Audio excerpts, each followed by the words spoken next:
राज्यातल्या सत्ता संघर्षावरती सुनावणी सुरू आहे। महाधिवक्ता तुषार मेहता यांचा युक्तिवाद सध्या सुप्रीम कोर्टात सुरू आहे। तुषार मेहता यांचा राज्यपालांकडून युक्तिवाद सुरू आहे। सुप्रीम कोर्टातले आजचे अपडेट्स। आज सलग दुसऱ्या दिवशी ही सुनावणी सुरू आहे राज्यातल्या सत्ता संघर्षावरती। शिंदे गटाच्या बाजूने युक्तिवाद पूर्ण झालेला आहे आणि त्यानंतर आता राज्यपालांच्या बाजूने युक्तिवाद केला जातोय। तुषार मेहता जे महाधिवक्ता आहेत त्यांच्याकडून युक्तिवाद सध्या सुप्रीम कोर्टामध्ये सुरू आहे। थेट जाऊयात, आमचे प्रतिनिधी प्रशांत लीला रामदास आपल्या सोबत आहेत। प्रशांत, सुप्रीम कोर्टामध्ये आता काय सुरू आहे?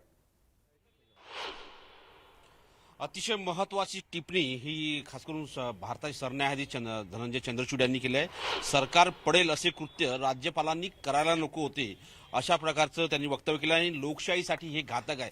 याचा अर्थ असा होतो की तत्कालीन राज्यपाल जे होते भगतसिंग कोश्यारी यांच्या कामकाजावरती थेट आता सरन्यायाधीशांनी ताशेरी ओढलेली आहे।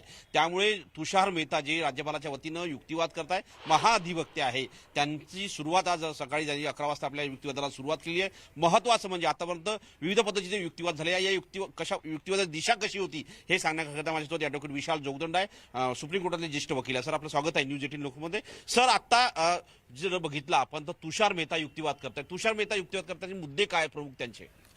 याच्यामध्ये त्यांनी एक 7 मुद्द्यांच्या पर्यंत त्यांनी त्यांचा आर्ग्युमेंट ठेवलेला आहे। परंतु या सगळ्या ज्या आर्ग्युमेंट ज्या पद्धतीने आता चालू आहे ती argument chief justice of India यांनी स्वतःहून सांगितलेलं आहे की गव्हर्नरांचे जे काही अधिकार आहेत, त्यांच्या ज्या कक्षा आहेत आणि त्यांच्या ज्या लिमिट्स आहेत त्या त्यांनी पाळलेल्या आहेत का, आणि त्यांनी जे प्रश्न विचारलेले आहेत त्या प्रश्नाचे आता सध्या उत्तरं देणं सुरू आहे।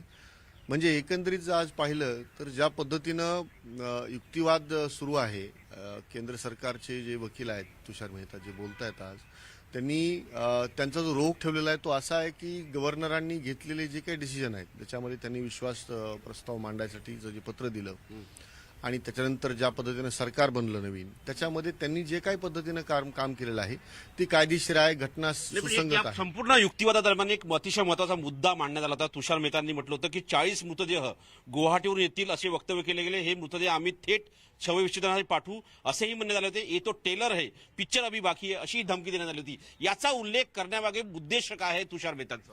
याचा उद्देश असा असतो की गव्हर्नरांकडे जबाबदारी असते की राज्याची सुरक्षा व्यवस्था कायम राहण्यासाठी, आणि ती लक्षात घेता गव्हर्नरांची जी जबाबदारी आहे ती लक्षात घेऊन गव्हर्नरांनी जो काही विश्वासदर्शक ठराव मांडा असं जे पत्र दिलं त्याच्यामुळे ते परिस्थिती तशी होती आणि त्या परिस्थितीला अनुसरून गव्हर्नरांनी ते घेतलेलं डिसिजन होतं हे सांगण्याचा त्यांचा प्रयत्न आहे की गव्हर्नरांनी जे काही डिसिजन घेतलं ते डिसिजन हे योग्यच आहे। कारण की 40 लोकांचं जर मृतदेह येत असतील मुंबईला आणि शवविच्छेदन करणार असतील असं जर कुणी वक्तव्य करत असेल तर भीतीचं वातावरण तयार होतं, आणि आमदारांनी स्वतः अशा आशयाचं पत्र दिलं होतं गव्हर्नरांकडे। त्यामुळे ते गव्हर्नरांनी घेतलेला जो काही डिसिजन आहे विश्वासदर्शक ठराव, सरन्यायाधीश म्हणतात जर सुरक्षेची भीती होती तर राज्यपालांनी सुरक्षा पोहोचवायला पाहिजे होती ना, द्यायला पाहिजे होती। सत्ता संघर्षामध्ये सहभागी होऊन बहुमताची चाचणी घेण्याचे आदेश का दिले? यातून लोकशाही घातक आहे असं स्पष्ट म्हणतात। बरोबर, याच्यामध्ये न्यायाधीश जे बोलत आहेत ते एकदम या पद्धतीने जात आहे की गव्हर्नरांनी त्यावेळेस जे काही निर्णय घेतले ते सगळे डिसिजन्स हे सरकार पाडण्याच्या दृष्टीनं किंवा सत्तांतर होण्याच्या दृष्टीनं पोषक असणाऱ्या दिशेने होते। आणि परंतु तुषार मेहता जे आता केंद्र सरकारचे वकील आहेत आणि गव्हर्नरांसाठी आर्ग्युमेंट करतायत, त्यांचंही हेच मत आहे की तुम्ही त्याला त्या पद्धतीने पाहू नका।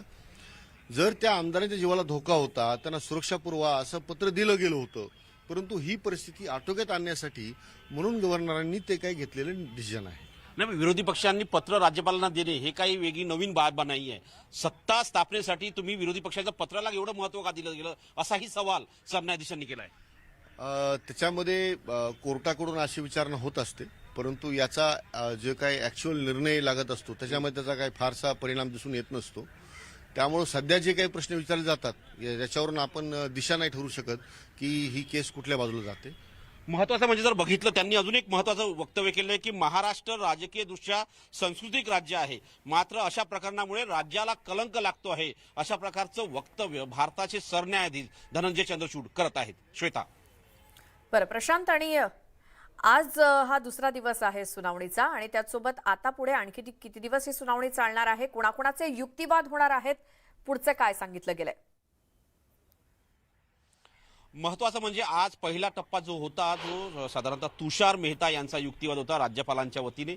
त्यानंतर प्रतिवाद करणार आहे कपिल सिब्बल आणि डॉक्टर अभिषेक मनु सिंघवी आणि देवदत्त कामत. हे जे तीन सिनियर कौन्सिल आहेत खास करून ठाकरे गटाचे, यांच्या वतीनं प्रतिवाद, ज्याला रिजॉइंडर असं संबोधलं जातं, ते केलं जाईल. आणि त्यानंतर होऊ शकतं की या संदर्भात सुप्रीम कोर्टाच्या वतीने आदेश राखीव ठेवण्याची म्हणजे रिझर्व्ह करण्याचा देखील शक्यता आहे. पण अजूनही जर बघितलं अजूनही तुषार मेहता यांचा युक्तिवाद अजूनही सुरूच आहे.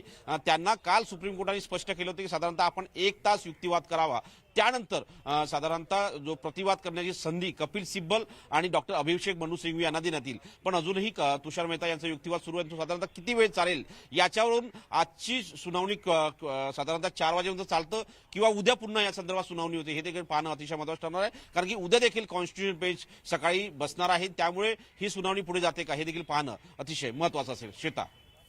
बरं, काल शिंदे गटाकडून युक्तिवाद झाला, त्यानंतर आज आता केंद्र सरकारचे वकील युक्तिवाद करतायत सुप्रीम कोर्टामध्ये. आज संपूर्ण दिवसभर काय काय घडतं या सगळ्याचे अपडेट आपण घेऊयातच. प्रशांत, तुर्तास धन्यवाद तुम्ही दिलेल्या सगळ्या माहितीसाठी.